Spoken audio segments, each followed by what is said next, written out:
Aquí, por ejemplo, el punto 1.1, la teoría macroeconómica, ¿a qué hace referencia? Aquí debemos dar respuesta.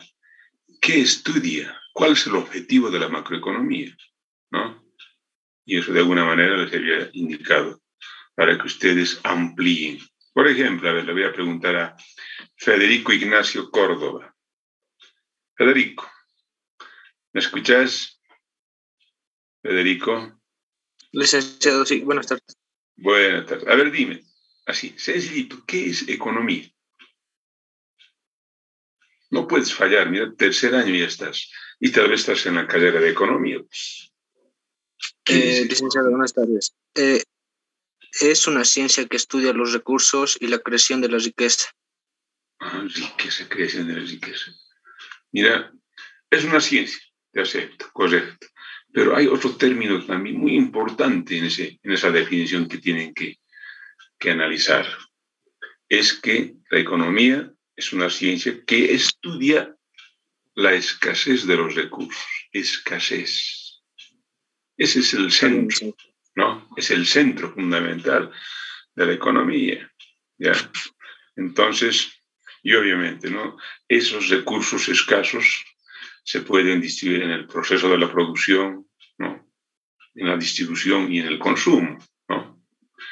Y desde nuestra perspectiva, miren, macroeconomía es la fusión justamente macro y economía, ¿no? Entonces, ¿cómo observamos esa situación? Entonces, aquí lo había mencionado. La economía, ¿no? La economía es una ciencia que estudia los recursos escasos, que estudia, ¿no? La forma como se producen, se distribuyen y se consumen. Una forma de analizar la asignación de esos recursos escasos es a través de la macroeconomía. Ustedes han debido ver cuando estaban llevando micro, otra forma de analizar la asignación de esos recursos escasos, por eso se dice microeconomía, es a través del análisis de las decisiones de los consumidores y de las empresas, o sea, los demandantes y los ofertantes en microeconomía, ¿no? Entonces recuerden todo lo que han llevado en microeconomía y van a observar que evidentemente se analiza la asignación de los recursos escasos a partir del análisis de los demandantes, de los ofertantes y su interacción, ¿no? Y desde equilibrio parcial, un mercado en particular se analiza, ¿no? Eso es microeconomía. Desde el punto de vista de la macroeconomía, también se analiza esa asignación de esos recursos escasos, ¿no? A partir de variables agregadas, agregados económicos se llaman eso. ¿Qué es un agregado económico? Es la sumatoria de las variables microeconómicas, por si acaso, ¿ya? Y para hacer el análisis de esa asignación de esos recursos escasos, desde el punto de vista de la macroeconomía, se debe considerar los modelos que se utilizan y explican esa asignación, los fundamentos teóricos, ¿no? Sobre los cuales se basan esos modelos, y aquí fundamentalmente de las escuelas de pensamiento, ¿no? En macroeconomía, por ejemplo, ustedes van a poder observar que muy fácilmente podemos abrazar una escuela de pensamiento, ¿bien? Como en la cuestión política, más a la izquierda, o más a la derecha, ¿no? Siempre estamos pensando cuando vemos televisión, los de la derecha, los de la izquierda, más de la izquierda, ¿no? Entonces, bien, y aquí los fundamentos teóricos de esas escuelas de pensamiento son importantes. Por eso les había dicho que revisen los principales representantes, por ejemplo, de los clásicos, los neoclásicos, y que lleguen a otros representantes. Hay monetaristas, hay estructuralistas, ¿no? Hay los nuevos clásicos, hay los keynesianos, ¿no? Y su filosofía es importante que lo conozcan, Por eso tienen que dar harta lectura. Aquí hay que ver más o menos aspectos históricos, ¿ya? Eso es muy importante. Entonces, la macroeconomía es un conjunto de modelos, fundamentos teóricos para analizar la asignación de los recursos desde el punto de vista de cómo funciona la economía en su conjunto. Para ello, debemos tomar en cuenta variables económicas agregadas. Agregados, reitero. Agregado significa la sumatoria, ¿no? Sumatoria. Lo que estamos observando aquí, por ejemplo, son simplemente esquemas. No se van a quedar con esto, tienen que ampliar. Por eso yo voy a subir esto al Moodle y aparte de ello voy a subir literatura, ¿no? Selección de algunas partes del libro de Mochón para que ustedes puedan ampliar. Y aparte de ello también pueden ustedes ampliar con otros libros, ¿no? Entonces, las variables económicas agregadas, por ejemplo, vamos a agregar productos, ya no vamos a hablar, por ejemplo, de la carne de res, sino vamos a decir Producto Interno Bruto, la sumatoria de los bienes y servicios finales elaborados por los residentes de un país. Su nombre es el PIB, ¿no? Eso. Y nos va a ocupar fundamentalmente, miren, como objetivo central, cuál es el crecimiento de la producción, ¿no? Y ese objetivo de análisis lo plantean las autoridades, ¿no?, gestores de la política económica, que dicen, antes de que empiece el nuevo año, nos dicen en cuánto va a crecer la producción. Creo que es 4.5% que están planteando que van a crecer este año. La inflación, igual, ¿no? Crecimiento de los precios. ¿Cuál va a ser la inflación en esta gestión 2022? Han planteado 3.5%. ¿Y cuál va a ser más o menos el nivel de desempleo? ¿Se va a reducir el desempleo o va a aumentar el desempleo? Según la política, es que se reduzca el desempleo. Porque miren, los 2 años que han pasado con la pandemia, muchas empresas se han cerrado, o realmente se han declarado en quiebra, ¿no? Y eso ha generado desempleo, ¿no? Entonces, el objetivo de los gestores de la política económica es de que se vuelva, ¿no?, en forma paulatina a la actividad, de tal manera que el nivel de desempleo se reduzca. Miren, ese es el objetivo central de la macroeconomía, analizar por qué crece el Producto Interno Bruto de un país, los factores que explican por qué hay inflación, por qué hay deflación, por qué hay desempleo y otras variables más. Y en ese contexto de estos 3 indicadores fundamentales de la macroeconomía, que son 3 agregados, analizar de la forma como la política fiscal, ¿ya? Bien, aquí en los gestores de la política económica hay un ministro de Economía y Finanzas Públicas, ¿no? ¿No? Hay un ministro que justamente utiliza como instrumentos fundamentales el gasto público, los impuestos y las transferencias.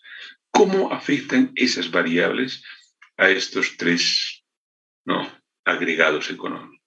De eso se trata, el análisis de la macroeconomía. Y para ello entonces vamos a utilizar modelitos, ¿ya? De la misma forma, la política monetaria, el Banco Central y las instituciones financieras tienen sus instrumentos, ¿ya?, como el encaje legal, venta de bonos del Tesoro, etcétera, y la forma como afecta también eso a las principales variables macroeconómicas. De la misma forma también la política cambiaria, cuando hay exportaciones, importaciones, el tipo de cambio. Por ejemplo, miren, desde 2008 el tipo de cambio se está manteniendo en cerca de 7 bolivianos, $1, ¿no? Eso cambiará. Por ejemplo, estaba dando lectura sobre las reservas internacionales que se están reduciendo, ¿no?, en la economía boliviana, y eso genera realmente un problema que puede afectar al tipo de cambio y no se va a mantener en cerca de 7. y va a generar problemas. De eso trata la macroeconomía. ¿Ya? Tienen que ustedes ampliar evidentemente esto. ¿Ya? Y lo que les decía, ¿no? Lo que les decía. ¿Cómo se origina y evoluciona la macroeconomía? Aquí, miren, les voy a seguir dando la amplitud del tiempo. ¿Ya? Del tiempo. Miren, para analizar el origen, hay necesidad de recordar quiénes son los clásicos, los economistas clásicos, los economistas neoclásicos. Y con ellos se han generado lo que se llama el modelo clásico macroeconómico y tiene sus supuestos. Entonces usamos modelo. Recordarán que es un modelo, la representación simplificada de la realidad a través de supuestos y vamos a utilizar eso, ¿no? Hasta, miren, y pasa el tiempo y llegamos justamente a esto que se denomina la Gran Depresión, que se ha dado en Estados Unidos 29 a 1935. ¿Ya? Miren, a ver, alguien me va a decir, si se acuerda, algo. A ver, ¿quién me va a decir? A ver, Carol Baptista. Carol Baptista, a ver. Si se acuerda un poco de historia. Ha de llevar en la materia de realidad económica y social de Bolivia. Carol. Buenas tardes, licenciado. Bueno, a ver, dime. ¿En qué años se lleva a cabo la guerra del Chaco? Bolivia, miren, estaba en una guerra denominada la guerra del Chaco. ¿Contra quiénes? ¿Contra quiénes hemos peleado? A ver, ¿sabe? ¿Recuerda? Nada. Tienen que leer, tienen que leer. A ver, Ronald Huanca. Ronald Huanca, a ver, dime. Licenciado, buenas tardes. Buenas tardes, Ronald. Dime, a ver, la guerra del Chaco. ¿Qué años se ha llevado a cabo? ¿Sabes? ¿Recuerdas? ¿Has leído? ¿Tienes conocimiento de eso? Mira, hemos tenido una guerra, ¿se imagina? Bolivia. ¿Contra quién se hemos peleado? Ronald. Los combatientes de la guerra del Chaco. Ya no hay. Muchos ya todos ya han fallecido. Eso se menciona. ¿Cómo es, Ronald? ¿Tienes conocimiento de eso? 1935, licenciado. No ha finalizado el 35. ¿Cuándo ha empezado?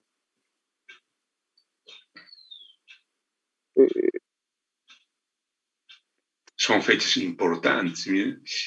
Y han debido escuchar estos últimos, cuando estábamos recordando el aniversario de Oruro, ese tema de adiós Oruro del alma. Mire, dice, ¿no? Adiós Oruro del alma no es un orureño que no quiere volver a Oruro, sino que los soldados han creado, especialmente un soldado de origen, miren, chuquisaqueño, ha creado la letra de Adiós Oruro del alma. Y justamente cuando los soldados se iban a la guerra del Chaco, suponiendo obviamente que en la guerra ya no iban a volver, ¿no? Otros han vuelto, evidentemente, pero otros ya no han vuelto. Por eso es la canción, ¿no? Y 1932 a 1935, la guerra del Chaco, ¿no? ¿Contra quién hemos peleado, Ronald?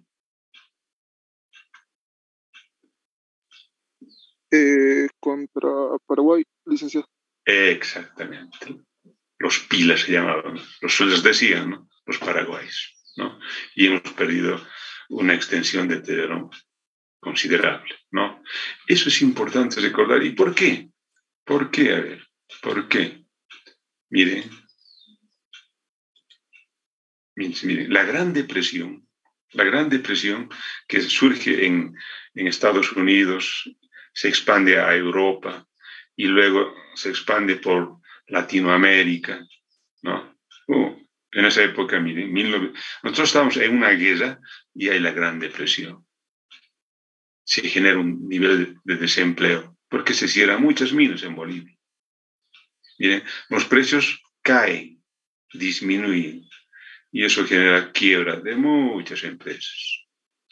Y lo fundamental, tal vez han visto ustedes en película, el crack bursátil, o sea, la caída de la bolsa de valores de Wall Street. En películas muchos se están lanzando, ¿verdad? Se están suicidando porque ahorros de toda una vida se están perdiendo. ¿Se dan cuenta? Es eso. ¿Por qué razón se ha generado?